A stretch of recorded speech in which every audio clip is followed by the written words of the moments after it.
100% ಹಗರಣ ಮಾಡಿದ್ದಾರೆ. ಅವ್ರನ್ನ ಜೈಲಿಗೆ ಕಳಿಸ್ಬೇಕು, ಅವ್ರಿಗೆ ತಕ್ಕ ಶಿಕ್ಷೆ ಆಗ್ಬೇಕು ಅನ್ನುವಂತ ದೃಷ್ಟಿಯೊಳಗೆ ಮಿಲಿಟರಿಯಲ್ಲಿ ಪ್ರಾಣ ಕೊಟ್ಟಿರ್ತಕ್ಕಂಥ ಸೈನಿಕರ ಹೆಂಡತಿಗೆ ಸೈಟ್ ಕೊಟ್ಟಿಲ್ಲ ಇಲ್ಲಿವರೆಗೆ. ಈ ರೀತಿ ನೂರಾರು ಹಗರಣಗಳ ಸುಳಿಯಲ್ಲಿ ಸರ್ಕಾರ ಸಿಕ್ಕಿದೆ. ಈ ಸರ್ಕಾರಕ್ಕೆ ಮಾನ ಮರ್ಯಾದೆ ಇದ್ರ ರಾಜೀನಾಮೆ ಕೊಟ್ಟು ತೊಲಗಬೇಕು. ರಾಜ್ಯದ ಹಿತದೃಷ್ಟಿಯಿಂದ ಜನರನ್ನ ದಿಕ್ ತೆಪ್ಪಿಸುವಂತ, ಜನರನ್ನ ಮಳ ಮಾಡುವಂತ ಕೆಲಸ ಈ ರಾಜ್ಯದ ಮುಖ್ಯಮಂತ್ರಿ, ಈ ರಾಜ್ಯದ ಮಂತ್ರಿಮಂಡಲ ಮಾಡ್ತಾ ಇದ್ದದ್ದು. ವೀಕ್ಷಕರೇ, ತೇರದಾಳ ವಿಧಾನಸಭಾ ಕ್ಷೇತ್ರದ ಶಾಸಕರಾಗಿರುವಂತಹ ಸಿದ್ದು ಸವದಿ ಅವರು ನಮ್ಮ ಜೊತೆ ಇದ್ದಾರೆ. ಅವರು ಕೂಡ ಈ ಒಂದು ಬಿಜೆಪಿ ಹಾಗೂ JDS ಪಾದಯಾತ್ರೆಯಲ್ಲಿ ಭಾಗವಹಿಸಿರುವಂತದ್ದು. ಸರ್, 5ನೇ ದಿನ ಈ ಒಂದು ಪಾದಯಾತ್ರೆ ಸಾಗಿ ಬರ್ತಾ ಇರುವಂತದ್ದು. ಮೈಸೂರು ನಡೆಗೆ ನಿಮ್ಮ ನಡೆ. ಈಗಾಗಲೇ ಏನು ರಾಜ್ಯ ಸರ್ಕಾರ, ಕಾಂಗ್ರೆಸ್ ಸರ್ಕಾರದ ವಿರುದ್ಧವಾದಂತಹ ಏನು ಹಗರಣಗಳ ಕುರಿತು ತಾವು ಈ ಒಂದು ಪಾದಯಾತ್ರೆಯನ್ನ ಮಾಡ್ತಾ ಇರುವಂತದ್ದು.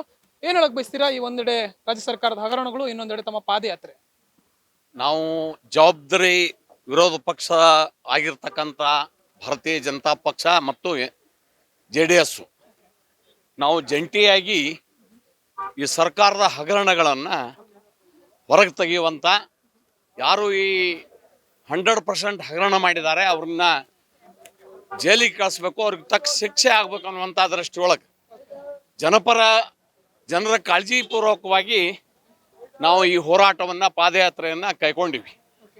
ನೀವು ನೋಡ್ಬೋದು, ಮೂಡ ಹಗರಣದೊಳಗೆ 14 ಸೈಟ್ಗಳನ್ನು ಈ ರಾಜ್ಯದ ಮುಖ್ಯಮಂತ್ರಿ ಅವರ ಮಡದಿ ಹೆಸರಲ್ಲಿ ತಗೊಂಡಿದ್ದು ಅಕ್ಷಮ್ಯ ಅಪರಾಧ.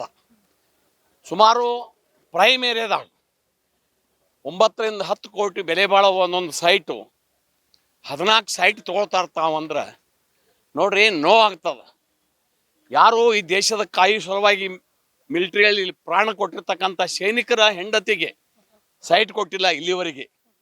ಅಂಥದ್ರೊಳಗೆ ಈ ಮುಖ್ಯಮಂತ್ರಿ ಆಡಳಿತ ಮಾಡುವಂಥ ಮುಖ್ಯಮಂತ್ರಿನ 14 ಸೈಟ್ ತೆಗೆದುಕೋತಾರಂದ್ರೆ ಇದೊಂದು ದ್ರೋಹ. ಅದು ಅಲ್ಲದೆ ST ನಿಗಮದ ಹಣವನ್ನು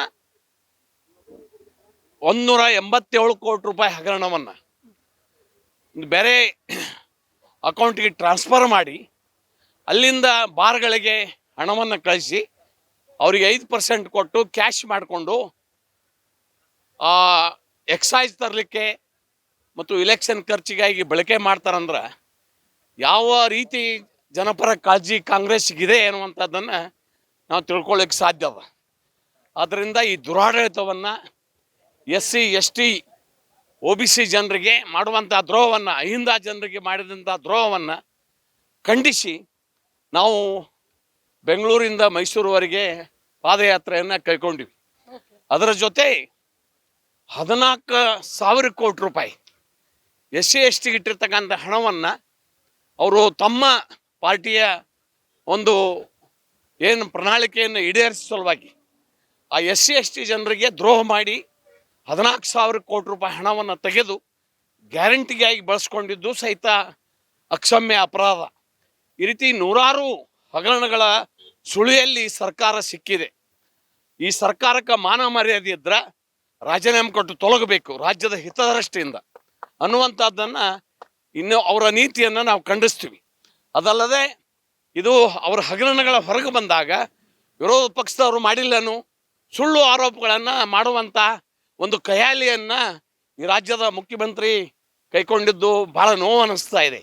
ನಮ್ಮಲ್ಲಿ ಶಾಲೆ ಒಳಗೆ ಅಥವಾ 2ನೇ 3ನೇ ಹುಡುಗರು ಗೋಟಿ ಆಡ್ತಾರೆ, ಗುಂಡಿ ಆಟದಾಗ ಜಗಳ ಬಂದಾಗ ನಾನು ನೋಡ್ಕೋತೀನಿ, ನೀ ಮಾಡಿಲ್ಲ, ನಮ್ಮ ಮನೆ ಮುಂದೆ ಹಾಯಿ ನಿನ್ನ ಕಾಲು ಮುರಿತೀನಿ ಅಂದಂಗೆ ಇವರು ತಮ್ಮ ಹಗರಣ ಹೊರಗೆ ಬಂದಾಗ ವಿರೋಧ ಪಕ್ಷದ ಮ್ಯಾಲ ಆರೋಪ ಮಾಡೋದು ಎಂಥ ಹೇಳಿತನ ಲಕ್ಷಣ ಅಂತ ಹೇಳ್ತಾನೆ. ನೀವು ಒಂದು ವೇಳೆ ವಿರೋಧ ಪಕ್ಷದ ಹಗರಣ ಮಾಡಿದ್ರೆ BJP ಅವರು, JDSದವರು, ನೀವ್ಯಾಕೆ 13-14 ವರ್ಷ ಸುಮ್ಮ ಕೂತ್ರಿ ಬಾಯಿ ಮುಚ್ಕೊಂಡು? ಅವತ್ತ ತೆಗಿಬೇಕಾಗಿತ್ತಲ್ಲ. ಈಗೂ ತಪ್ಪಿಲ್ಲ, ಇದನ್ನ ಕೂಡ CBI ಕೊಡ್ರಿ, ಎನ್ಕ್ವೈರಿ ಮಾಡ್ರಿ, ಯಾರು ತಪ್ಪು ಮಾಡ್ಯಾರ ಅವ್ರು ಶಿಕ್ಷೆ ಅನುಭವಿಸ್ರಿ. 21 ಹಗರಣಗಳು ಅಂತ ಹೇಳ್ತಾರೆ. ಶಿಕ್ಷೆ ಅನುಭವಿಸ್ಲಿ, ಯಾರು ಮಾಡ್ಯಾರ ಶಿಕ್ಷೆ ಅನುಭವಿಸ್ಲಿ, ತನಿಖೆ ಆಗ್ಲಿ, CBI ಕೊಟ್ಟು ಬಿಡ್ರಿ. ಇಲ್ಲಿ ನಿಮ್ಮ ಮೂಗಿನ ನೇರಕ್ಕೆ SIT CID ತನಿಖೆ ಬೇಡ. ನೀವು SIT CID ತನಿಖೆ ಹೆಂಗ್ ಮಾಡ್ತೀವಿ ರಾಜ್ಯದ ಜನರಿಗೆ ಗೊತ್ತದ. ಇಲ್ಲಿ ಒಬ್ಬ ನಾಯಿ ಮಾಸ್ ಮಾರಿ ಅದು ಮೇಕೆನ ಮಾಸ್ ಅಂತ ಹೇಳುವಂತ, ಅದು ಯಾವಾಗ ಬತ್ ಇಟ್ಟುದ್ ಬಾಲ ಮೇಕೆಗೆ ಅನ್ನುವಂಥದ್ದನ್ನು ಆಶ್ಚರ್ಯ ನಮಗೆ. ಹೆಂಗ್ ಬತ್ತದು, ಜಾದು ಮಾಡ್ರನು? ಈ ರೀತಿ ಜನರನ್ನ ದಿಕ್ ತೆಪ್ಪಿಸುವಂತ, ಜನರನ್ನ ಮಳ ಮಾಡುವಂತ ಕೆಲಸ ಈ ರಾಜ್ಯದ ಮುಖ್ಯಮಂತ್ರಿ, ಈ ರಾಜ್ಯದ ಮಂತ್ರಿಮಂಡಲ ಮಾಡ್ತಾ ಇದ್ದಿದ್ದು, ಈ ರಾಜ್ಯಕ್ಕೆ ಮಾಡುವಂತ ದ್ರೋಹ, ಜನಸಾಮಾನ್ಯರಿಗೆ ಮಾಡುವಂತ ದ್ರೋಹ, ರೈತರಿಗೆ, SC ST ಜನರಿಗೆ, 5 ಜನರಿಗೆ ಮಾಡುವಂತ ದ್ರೋಹ ಈ ರಾಜ್ಯದ ಮುಖ್ಯಮಂತ್ರಿ ಅವರು ಮಂತ್ರಿಮಂಡಲ ಮಾಡ್ತಾ ಇದ್ದಿದ್ದು ಬಹಳ ದೊಡ್ಡ ಐತಿಹಾಸಿಕ ತಪ್ಪುಗಳನ್ನ ಮಾಡಿದ್ದಾರೆ. ಅದಕ್ಕೆ ಅವ್ರಿಗೆ ತಕ್ಕ ಶಿಕ್ಷೆ ಆಗ್ಬೇಕು, ಹಾಗೇ ಆಗ್ತದ. ಅದಕ್ಕಾಗಿ ಜನರನ್ನ ಜಾಗೃತಿ ಮಾಡೋ ಸಲುವಾಗಿ ನಾವು ಈ ಪಾದಯಾತ್ರೆಯನ್ನ ಬೆಂಗಳೂರಿನಿಂದ ಮೈಸೂರವರೆಗೆ ಕೈಕೊಂಡಿವಿ. ನಿರಂತರವಾಗಿ ದಿವಸಕ್ಕೆ 20-22 ಕಿಲೋಮೀಟರ್ ನಡೆಯೋದ್ರ ಮುಖಾಂತರ ಈ ಸರ್ಕಾರದ ದುರಾಡಳಿತವನ್ನ, ಸರ್ಕಾರದ ಹಗರಣಗಳನ್ನ ಬಯಲಿಗೆಳುವಂತ ಕೆಲಸ ನಾವು ಮಾಡ್ತಾ ಇದ್ವಿ ಬಿಜೆಪಿ. ಧನ್ಯವಾದ ಸರ್. ಈಗ ಮೂಡಾದಿಂದ ಏನು ಭೂಮಿ ಕಳೆದುಕೊಂಡವರಿಗೆ ಏನು ಬಿಜೆಪಿ ಸಂದರ್ಭದಲ್ಲೇ, ಬಿಜೆಪಿ ಅಧಿಕಾರದ ಅವಧಿಯಲ್ಲೇ ಅಥವಾ ಬಿಜೆಪಿ ಏನು ಅಧ್ಯಕ್ಷರು, ಮೂಡಾ ಅಧ್ಯಕ್ಷರು ಇರೋ ಸಂದರ್ಭದಲ್ಲೇ ಬದಲಿ ನಿವೇಶನಗಳನ್ನ ನೀಡಲಾಗಿದೆ. ಆ ನಿಟ್ಟಿನಲ್ಲಿ ಈಗ ನನಗೂ ಇದಕ್ಕೂ ಸಂಬಂಧ ಇಲ್ಲ.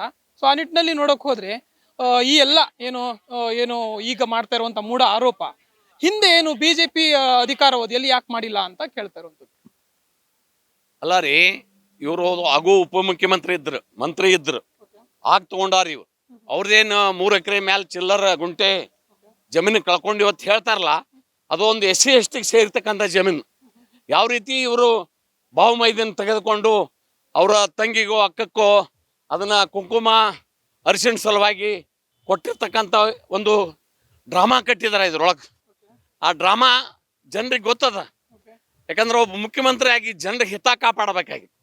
ಅದ್ರ ಬದಲಿ ತನ್ನ ಸ್ವಹಿತವನ್ನು ಕಾಪಾಡಿಕೊಳ್ಳುವಂಥ ಕೆಲಸ ಈ ರಾಜ್ಯದ ಮುಖ್ಯಮಂತ್ರಿ ಸಿದ್ದರಾಮಯ್ಯನವರು ಮಾಡಿದ್ದಾರೆ.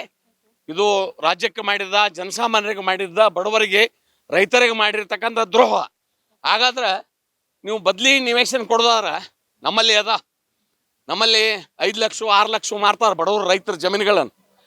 ಅದನ್ನ ನಾವು ಅದ್ರ ಬದಲಿ ಇಲ್ಲಿ ಮೈಸೂರಾಗ, ಬೆಂಗಳೂರಾಗ ಕೊಡ್ತೀರಿ? ಕೊಡಕ್ಕೆ ಸಾಧ್ಯ ಅದನ? ಬಡವರಿಗೆ ಕೊಡಂಗಿಲ್ರಿ ಇವರು. ಅಧಿಕಾರ ದುರ್ಬಳಕೆ ಮಾಡ್ಕೊಂಡು ಲೂಟಿ ಮಾಡುವಂತ ಕೆಲಸವನ್ನ, ಈ ರಾಜ್ಯವನ್ನ ಲೂಟಿ ಮಾಡುವಂತ ಕೆಲಸವನ್ನ ಈ ಕಾಂಗ್ರೆಸ್ ದುರ್ಬಳಕೆ ಅಂತ ಹೇಳ್ತಾ ಇದ್ದೀರಾ.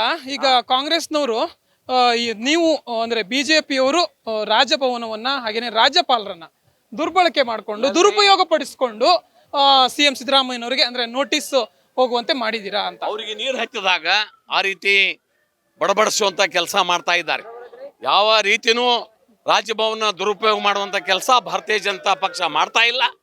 ನಾವು ನ್ಯಾಯಯುತವಾಗಿ, ನಿಜವಾಗಿಯೂ ಸಹಿತ ನಾವು ನ್ಯಾಯಯುತವಾಗಿ ನಡ್ಕೊಳ್ಳುವಂತ ಕೆಲಸ ನಮ್ಮ ರಾಜ್ಯಪಾಲರು ಮಾಡ್ತಾರ ಅಂತ ಮಾತನ್ನು ಈ ಸಂದರ್ಭದಲ್ಲಿ ಹೇಳ್ತಾರೆ. ವೀಕ್ಷಕರು, ಇದಿಷ್ಟು ಶಾಸಕರಾಗಿರುವಂತಹ ಸಿದ್ದು ಸವದಿ ಅವರ ಮಾತು. ಕ್ಯಾಮರಾ ಪರ್ಸನ್ ಉಲ್ಲಾಸ್ ಜೊತೆ ಜಯಲೈಗೌಡ್, ಕರ್ನಾಟಕ ಟಿವಿ, ಮಂಡ್ಯ.